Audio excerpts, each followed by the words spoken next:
Bé, anem al gra. Avui tenim una anàlisi realment especial per endavant. Ens endindarem en la realitat, diguem-ne, estranya, fascinant i a vegades gairebé incomprensible de l'espionatge històric. Us demano que per un moment no oblideu tot aquest glamour de Hollywood i els vestits a mida a l'estil pel·lícula. A través dels documents que repassarem, veurem com, literalment, persones que semblaven completament corrents van arribar a executar enganys massius que van canviar el curs de la història. I per entendre tot això, ens hem de centrar en una tècnica llegendària, el que en l'argot es coneix com el doble joc. I per començar, us llanço una pregunta que segurament us farà pensar. Qui diríeu que va ser l'espia més gran de tots els temps? És a dir, què fa que algú sigui realment un mestre de l'engany? És potser un entrenament especial en combat cos a cos? O potser portar tota mena d'artefactes d'última generació? Bé, el que descobrirem a continuació és una figura històrica tan i tan inesperada que directament farà miques tots aquests prejudicis. És curiós perquè solem tenir al cap aquest ideal de ficció, un agent secret, ple d'acció, elegant, a l'estil James Bond. Però la realitat històrica de l'espia pot ser més important del segle XX? La realitat és una altra història completament diferent. Estem parlant de Joan Pujol Garcia, un home que els arxius descriuen com algue calb, de posat bastant avorrit o seriós. Imagineu-vos-ho, un antic granger de pollastres, un home que als anys 30, durant la Guerra Civil, va haver de passar-se mesos amagat en un apartament a les fosques només per no ser arrestat, i que més tard regentaria un hotelet humil d'una estrella a Madrid. Zero, absolutament zero, experiència en el món de l'espionatge. I el que és realment boix d'aquest personatge, el senyor Joan Pujol, conegut més endavant com l'agent Garbo, és justament com va començar. Ens situem al 1941. Aquest home tenia un rebuig absolut cap al feixisme i al nazisme, així que, ni curt ni mandrós, es presenta a l'ambaixada britànica a Madrid per oferir-se com a espia. I què va passar? Doncs que pràcticament se'n van riure a la seva cara i el van fer fora. Però la seva insistència era tal que, atenció, acabaria convertint-se en una autèntica llegenda. D'acord, però per entendre Garbo, primer cal que entenguem la lliga en la qual jugava. Els documents ens defineixen clarament el doble joc. Bàsicament és la capacitat d'infiltrar-se en l'equip contrari per treure'ls informació o, i aquí està la clau de tot, escampar desinformació de manera completament premeditada per confondre l'enemic. I el més fascinant és que Garbo no va ser un cas aïllat. De fet, forma part de tot un linatge d'espies mestres catalans i espanyols que van viure de fer servir aquesta mateixa tàctica al llarg de tot el segle XX.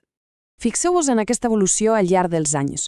Ja el 1914 tenim Jaume Mir esquivant del mateix Kaiser a la Brussel·les ocupada per treballar per als aliats. Després, cap al 36, tenim la Blonde, una figura que va aconseguir passar intel·ligència completament falsa a les tropes franquistes a la batalla de l'Ebre, dient que ho feia només per amor.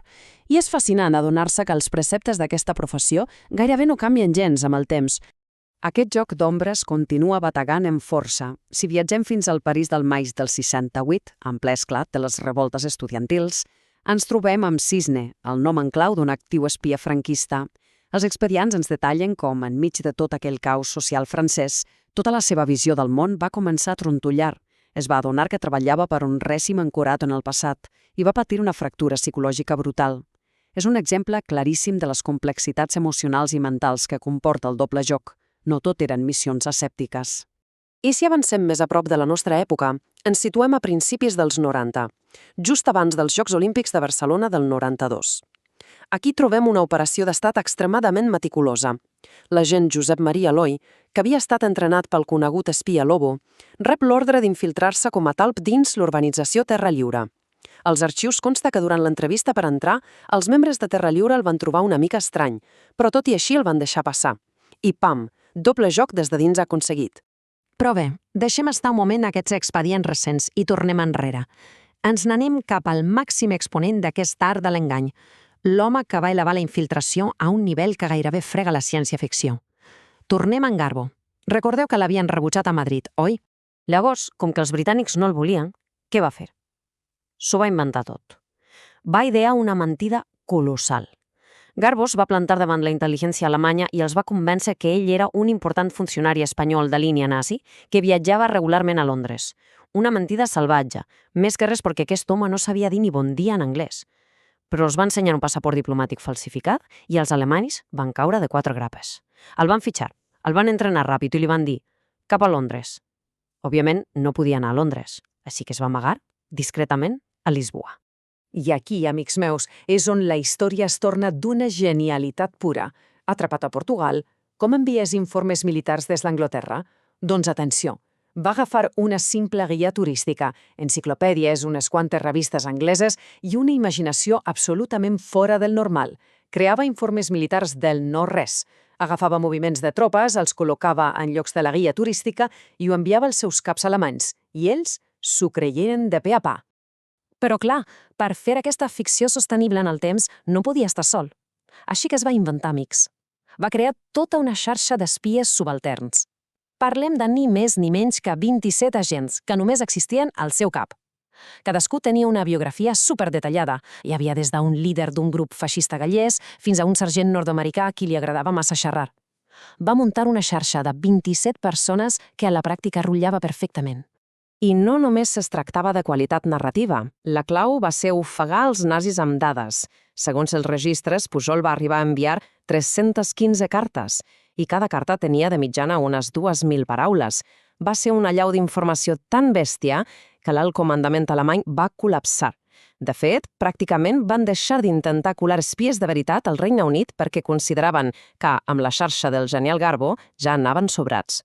Evidentment, amb tant de volum, els britànics van començar a interceptar aquests missatges fantasma. Es van tornar bojos buscant aquest superespia misteriós que tenien dins del país, fins que van descobrir que era el mateix espanyol a qui havien tancat la porta als nasos a Madrid. Llavors sí, se'l van emportar ràpidament a Londres. A partir d'aquí, la intel·ligència britànica li donava dades reals, moviments autèntics, però que Garbo enviava als alemanys calculadament tard, perquè no els servissin de res. D'aquesta manera, es va guanyar una credibilitat que a Berlín ja era gairebé religiosa. I això ens porta al plat fort, l'engany del dia D, l'operació Overlord. Aquí arribem al moment clau de la Segona Guerra Mundial, el clímax on l'engany de Garbo decidiria el destí de tot un continent. Hitler estava convençut que l'atac aliat arribaria per la ruta més curta, pas de Calais. La feina de Garbo, confirmar-li aquesta creença amb escreix.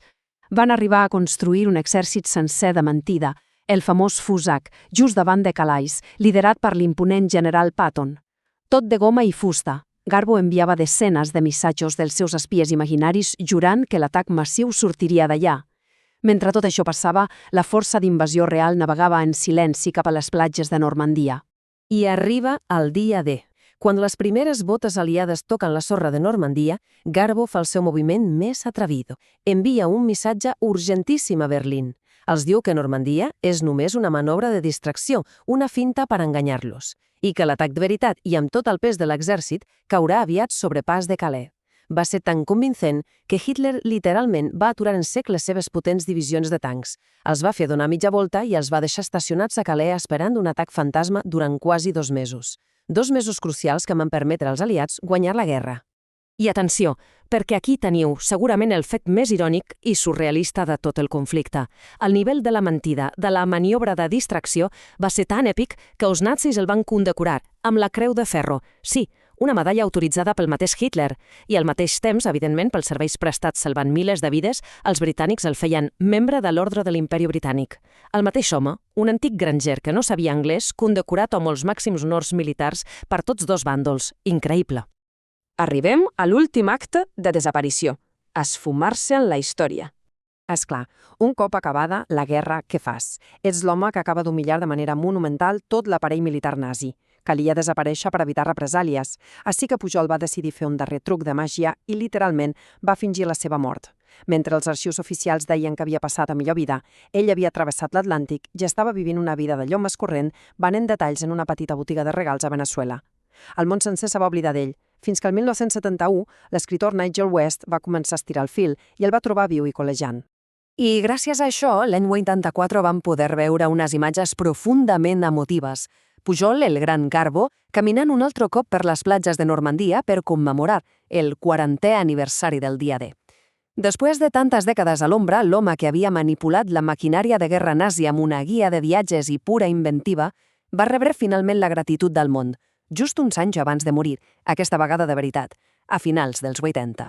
Bé, hem vist la història gairebé cinematogràfica de Garbo, però no podem tancar sense mirar cap al present.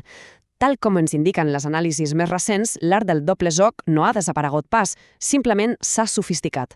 Hem canviat aquelles màquines d'escriure i les cartes secretes de Lisboa per una ataranyina de vigilància global implacable. Smartphones, dades al núvol, càmeres per tot arreu. Les eines de la intel·ligència han canviat de forma brutal, però els fonaments, allò de controlar el relat, d'infiltrar-se i de manipular la informació, segueixen exactament igual d'intactes avui dia.